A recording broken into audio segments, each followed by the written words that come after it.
Nice to meet you, Simon. Nice to meet you, sir.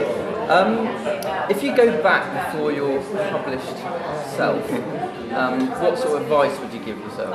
What's the one sort of pearl of wisdom? About writing? Yes. I wouldn't have known a thing. I would not have had the first idea. I'd interviewed hundreds of authors and listened to what they had to say, and it never occurred to me in a million years that I never wanted to write a book.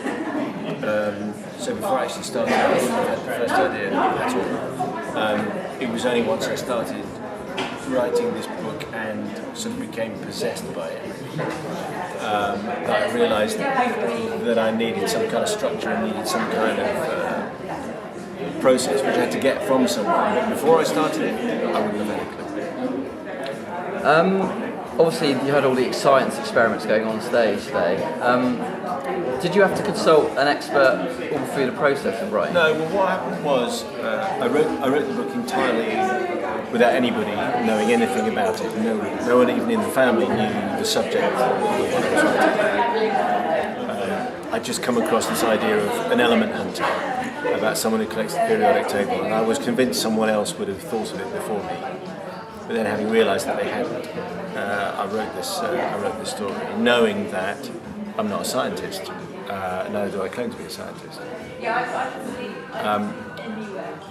So there were some things that I had to get absolutely right if it was going to be believable. So I wrote what I could with the research that's available online. But there came a point when I needed to get some more specialist information. And I went to see a guy called Paddy Regan, who's a professor of nuclear physics at Surrey University, and I talked to him a lot. And there's a professor of chemistry at UCL called Andrea Sella, and I talked to him a lot. And it was talking to them, and they saw an early draft and made a few suggestions. They just made sure that the science worked, because it was important that, given that it's based around the periodic table, that it kind of lived in the real world. So it's a book that lives in this world. It's not fantasy or fiction, it's science fiction. And I couldn't have done that without their help.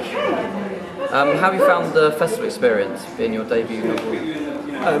You mean this festival or festivals in general? This one. Well, it's a completely new experience. Having been involved in radio for a long time, you kind of get used to everything. So to start going to literature festivals is just completely bizarre and a wonderful experience. I'm doing lots of school visits, and if you don't go and talk to the people you're writing for, you're going to get out of touch with it. So it's a fantastic experience. I love it. Yeah. One last question. Yeah. Have you shown Mark Commode your novel? Yeah, Mark's read it, and he's read it to his son. So fantastic. So it's had his grudging acceptance. Do you think he'll make a good movie, film?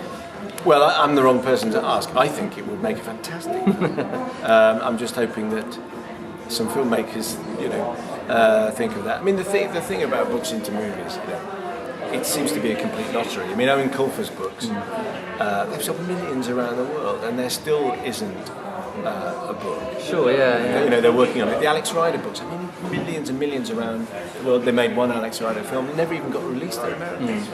There doesn't seem to be any logic behind what works and what doesn't work. And then Hunger Games comes along, fantastic books, and a great first film.